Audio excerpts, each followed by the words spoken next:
In the early dawn after the birth of Jesus, the 3 oldest of the shepherds came to the crib cave with the gifts they had gathered together. These consisted of little animals bearing some resemblance to deer. They were very lightly built and nimble, had long necks and clear, beautiful eyes. They followed or ran along beside the shepherds who led them with fine guiding cords. The shepherds carried also large, live birds under their arms and dead ones slung over their shoulders. They told Joseph at the entrance of the cave what the angel had announced to them, and that they had come to do homage to the child of promise and to offer him gifts. Joseph accepted their presents and allowed them to lead the animals into the space that formed a kind of cellar near the side entrance of the cave. Then he conducted them to the Blessed Virgin, who was sitting on the ground near the crib, a rug under her, the infant Jesus on her lap. The shepherds, their staves resting on their arms, fell on their knees and wept with joy. They knelt long, tasting great interior sweetness, and then intoned the angelic canticle of praise and a psalm that I have forgotten. When they were about to take leave, Mary placed the child in their arms. Some of the other shepherds came in the evening, accompanied by women and children, and bringing gifts. They sang most sweetly before the crib the Gloria, some psalms and short refrains of which I remember the words, "O child, blooming as a rose art thou. As a herald thou comest forth." They brought gifts of birds' eggs, honey, woven stuffs of various colors, bundles of raw silk, and ears of corn. Also several bundles of corn with heavy grains, growing on a stalk with large leaves like those of rushes.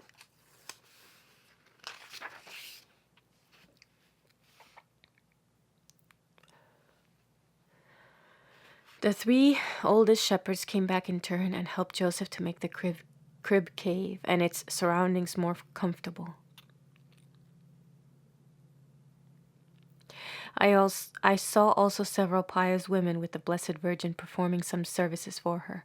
They were Essenians and lived in the valley, not far from the crib cave, in little rocky cells adjoining one another.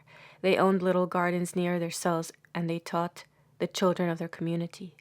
Saint Joseph had invited them to come, for he was acquainted with them, even in early youth, when he was hiding in the crib cave from his brethren.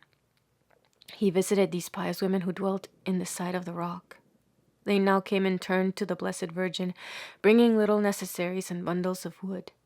They cooked and washed for the Holy Family. Some days after the birth of Jesus, I saw a touching scene in the crib cave.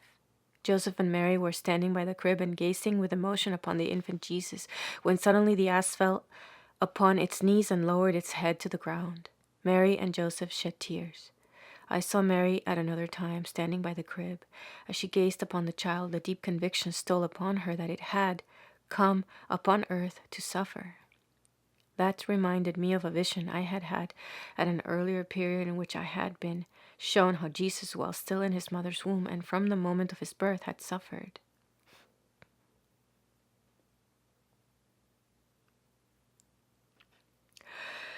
I saw under the heart of Mary a glory, and in it a bright shining child.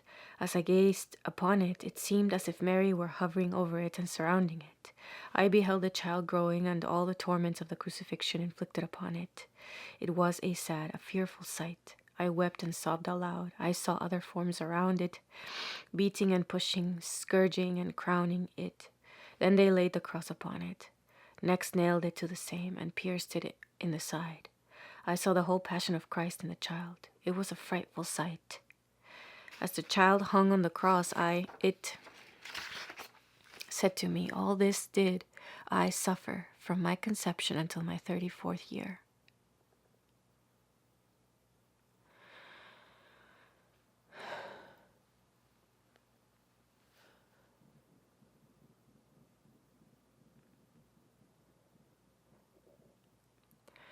When my passion was outwardly consummated,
The Lord died when he was 33 years and 3 months old. Go and announce it to men. But how can I announce it to men?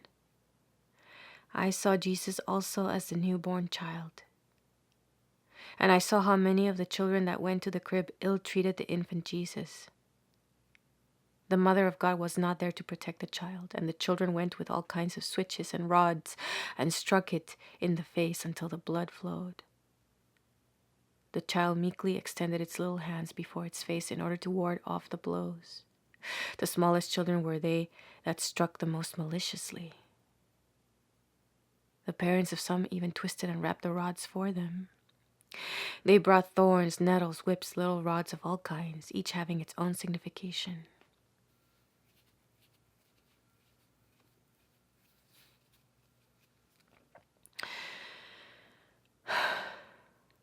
One came with a very slender rod like a reed, but when it was about to strike the child, the rod snapped and fell back upon itself. I knew several of the children. Some went about boasting in their fine clothes, but I stripped them and whipped some of them well.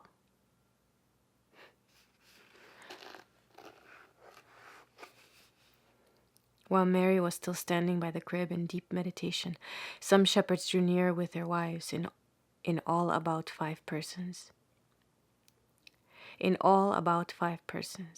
To give them room to approach the crib, the Blessed Virgin withdrew a little to the spot upon which she had given birth to the child. The people did not actually adore, but they gazed upon the child deeply moved, and before leaving they bowed low over it, as if kissing it. It was day. Mary sat in her usual place with the infant Jesus on her lap. He was swathed, the hands and face alone free. Mary had something like a piece of linen in her hands with which she was busied. Joseph was at the fireplace near the entrance of the cave and appeared to be making a shelf to hold some vessels. I was standing next the ass, and now came in 3 aged female Essenians who were cordially welcomed.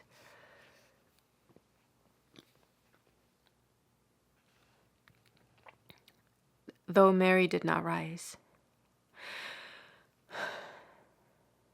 They brought quite a number of presents, small fruits, birds, and red, all shaped beaks as large as ducks, which they carried by the wings, oval rolls about an inch in thickness, some linen and other stuff. All were received with rare humility and gratitude. The women were very silent and recollected. Deeply moved, they gazed down upon the child, but they did not touch it. When they withdrew, it was without farewells or ceremony. Meanwhile, I was taking a good look at the ass. It had a very broad back, and I thought to myself, "You good beast, you have carried a great burden."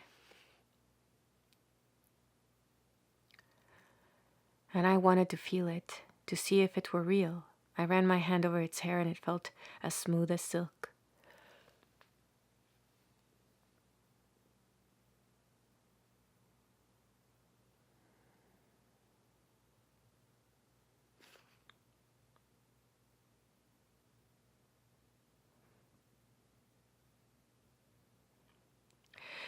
Now came 2 married women with 3 little girls about 8 years old.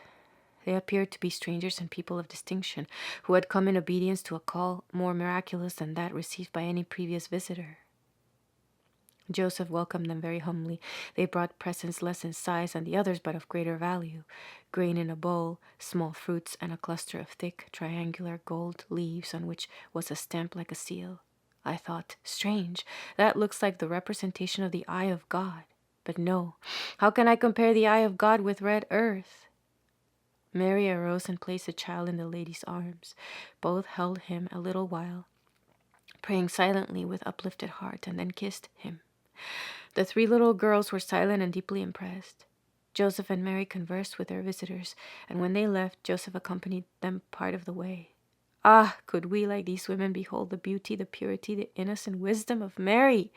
She knew all things, but in her humility she appears unconscious of her gifts. Like a child, she casts down her eyes, and when she raises them, her glance, like a flash of lightning, like the truth, like a ray of unsullied light, pierces one through and through. That is because she is perfectly pure, perfectly innocent, full of the Holy Ghost, and without any reflection on self. No one can resist her glance.